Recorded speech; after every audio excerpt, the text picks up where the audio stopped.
I know people who've become convinced that they're too damaged for God to care about, that their pain is too small, too messy, or too embarrassing to bring before Him. Turns out Scripture reveals something completely different. From it springs a plethora of promises. Does God really see every tear you cry? Is there actually hope for hearts that feel shattered beyond repair? And have we missed a critical truth hidden in some of the Bible's most powerful verses? Throughout human history, people have experienced crushing heartbreak, loss of loved ones, devastating betrayals, soul-crushing loneliness. Despite all the pain we endure, often feeling forgotten and abandoned, there's one truth that stands above all others as a foundation of hope. God has given us specific words for our specific pain. He personally names and addresses the brokenhearted as people He is close to. The story goes like this. King David, a man who experienced profound loss, betrayal, and depression, wrote these words in Psalm 34:18, "The Lord is close to the brokenhearted and saves those who are crushed in spirit." But this promise has layers most people miss. Your heart has to be broken in order for you to understand how much you need healing. Who heals the brokenhearted? Jesus, not alcohol, not addictions, not drugs, not relationships. Nothing else can heal your broken heart in this way. Not that long ago, we had a series called Scars and Band-Aids. Sometimes you have to rip off the scar. Why? Because you're not allowing it to breathe. You're burying it. You're holding it tight so that nobody sees it. God is saying, air it out in my presence and I will heal you. I'll make you face some things you don't want to face. But in that challenge, I'll show you my love. David isn't just saying God tolerates broken people or that He might help if He's not too busy. He's revealing something profound about God's character. The Hebrew word for close here means God positions Himself right next to you, like a friend sitting beside you in your darkest moment. But wait, there's more to unpack here. This is what we're wrestling with. And I mean, how many people have you heard say, God doesn't care about my problems, or my pain is too small for God? If that's all it takes to miss this truth, what is God's heart behind all of this? Well, in order to find the answers we're looking for, we need to define 3 key categories of verses that people often gloss over. The first, verses for the broken and hurting. Psalm 147:3 doesn't just promise vague comfort. It says God heals the brokenhearted and binds up their wounds. The word for binds is the same word used for a medic wrapping a soldier's battlefield injuries. God isn't offering a band-aid, He's providing trauma care. Psalm 34:17 takes it further. The righteous cry out and the Lord hears them. He delivers them from all their troubles. Not some troubles, not the big ones, all their troubles. Isaiah 41:10 reveals God's personal involvement. So do not fear, for I am with you. Do not be dismayed, for I am your God. That's not a distant deity, that's a present Father. But that's only the first category. The second, verses for those feeling alone. Why is this distinction between feeling broken and feeling alone made here? Both hurt deeply, right? So if you're experiencing heartbreak, you're experiencing loneliness too. To unpack this, I think we need to ask, what exactly does abandonment feel like? And how is it distinct from other types of pain? Deuteronomy 31:6 addresses this directly. He will never leave you nor forsake you. The Hebrew uses 2 different words for abandonment here.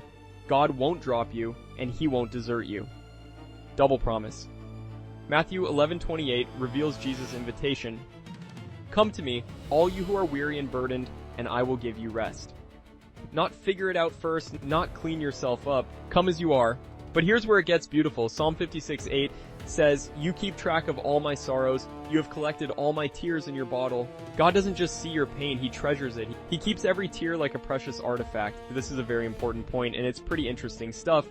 But the truth is, our understanding of God's heart really hinges on this third category, moving forward.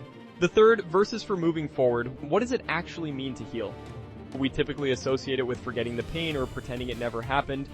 But does numbing yourself or forcing positivity really mean your heart is restored? Although self-protection is by no means wrong, this isn't what healing actually is. To heal is to be made whole again, to be restored with purpose, to become even stronger at the broken places, like gold filling the cracks. Jeremiah 29:11 is famous for a reason. For I know the plans I have for you, declares the Lord, plans to prosper you and not to harm you, plans to give you hope and a future. This verse was written to exiles, people who'd lost everything. God promises purpose in the pain. 2 Corinthians 12:9 reveals a paradox. My grace is sufficient for you, for my power is made perfect in weakness. Your brokenness isn't disqualifying, it's where God's power shines brightest. Romans 8:28 promises, And we know that in all things God works for the good of those who love him. Not that all things are good, but that God works them for good. It's not clear why God allows heartbreak, though. And why does healing sometimes take so long? Why is this specific pain so deeply condemning? To find the answer, we need to do something we often do on this channel. Look at the full picture of Scripture. We all know that anxiety and heartbreak often go hand in hand, one after the other. Each worry increases in severity. But throughout this process, we're shown grace and given promises. Philippians 4:6-7 addresses this. Do not be anxious about anything, but in every situation, by prayer and petition, with thanksgiving, present your requests to God. And the peace of God, which transcends all understanding, will guard your hearts. Notice the word guard. The Greek word means to garrison, like soldiers protecting a city. God's peace doesn't just visit, it stands watch over your hearts. So what's going on here? It seems to me that if you combine these concepts together, you get a clearer picture. Notice how Scripture doesn't say ignore your pain or your feelings don't matter.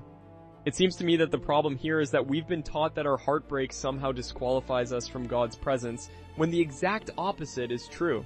When we are confronted with the truth of God's promises, when we witness his character as the healer of broken hearts, we can choose to believe it again and again and again until we cement ourselves as people whose healing demonstrates God's faithfulness. So what have we got so far? We know that God has specific promises for heartbreak, something so intentional it cannot be overlooked. We know that there's a distinction made between types of pain and types of promises. And we know that God can and does heal hearts so that his name may be exalted throughout the world. But one thing you're probably concerned about is this. Is your pain too small? Is it possible to be hurting so deeply that even God can't reach you? Is it a reality that in a moment of despair, you could push God too far away to ever come back? My answer to this is absolutely not. The heart of God's promises is his heart for you. Consider these truths throughout Scripture. Jesus promises that God will give the Holy Spirit to those who ask him. James promises that if you draw near to God, he will draw near to you. John writes that God gives the Spirit without limit, and that whoever believes in Jesus has eternal life. So this is my final answer to the question, where is God when your heart is broken? The biblical examples we have all seem to include one clear truth: God is close to the brokenhearted. Those who've experienced his comfort saw evidence of his presence over and over, even when they couldn't feel it. The evidence of God's faithfulness was so overwhelming that it couldn't be denied, even in the darkest moments. This is a love and tenderness of heart that is beyond our comprehension. And more often than not, God will meet you exactly where you are. God's playlist for your broken heart isn't about ignoring the pain or pretending everything's fine. It's about meeting God in the midst of it, allowing the Holy Spirit to bind up your wounds before they even have a chance to become permanent scars. If you're genuinely asking a question like, does God care about my broken heart? You should know that the answer is definitely yes. Especially if you looked up this video, Jesus himself says that the Spirit will comfort and heal. So if you're seeking comfort, congratulations. The Holy Spirit is working on you. He endeavors to bring you to the understanding that Jesus is Lord and that he cares deeply about your pain. To reiterate, God's heart for the brokenhearted is a continual demonstration of his love and closeness. And to summarize in a sentence, it's a continual invitation to bring your pain to him, to accept his healing power, Jesus' compassionate lordship, and the Spirit's comfort for your hurting heart. Consider what David says in the very psalm this whole idea comes from. In Psalm 34, he promises that those who seek the Lord lack no good thing. I implore you, don't reject that promise. For in accepting it, you become a testimony of what God can do with broken pieces. So if we cram all this information into one YouTube video, what do you get? Hopefully not just comfort, but transformation. And if you found this helpful, we've got a whole library of videos breaking down Jesus' answers to everyday struggles that actually make sense in today's world. From anxiety and loneliness to identity and purpose, we're tackling the real issues Gen Z faces with biblical truth that hits different. Check out more content here on Gen Z Bible Therapy. Remember, Jesus is in the business of changing lives, and he's darn good at it.